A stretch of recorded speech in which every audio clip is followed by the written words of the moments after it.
विधानसभेच्या निवडणुका जाहीर झाल्या त्याच्या आधी दिल्लीमध्ये मला काही लोक भेटायला, 2 लोक, त्यांची नावं पत्ते हे आता माझ्याकडे नाही आहेत, पण मी त्याचं लक्ष दिलं नाही.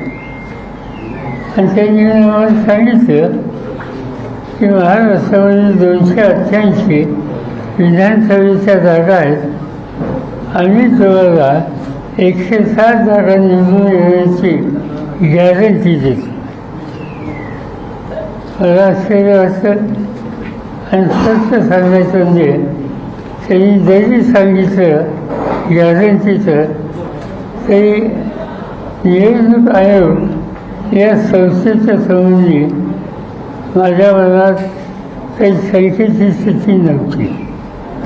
आणि म्हणून असे लोक भेटत असतात म्हणून त्यांच्याकडे मी त्यावेळी दुर्लक्ष केलं.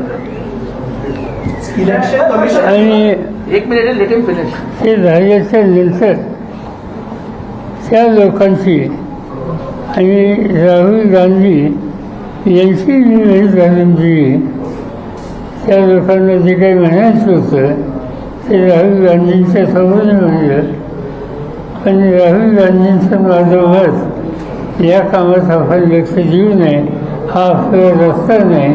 आपण लोकांच्याकडे जाऊ आणि लोकांचा पाठिंबा वेळ कसा होईल हा निर्णय आम्ही घेतला आणि त्याकडे दुर्लक्ष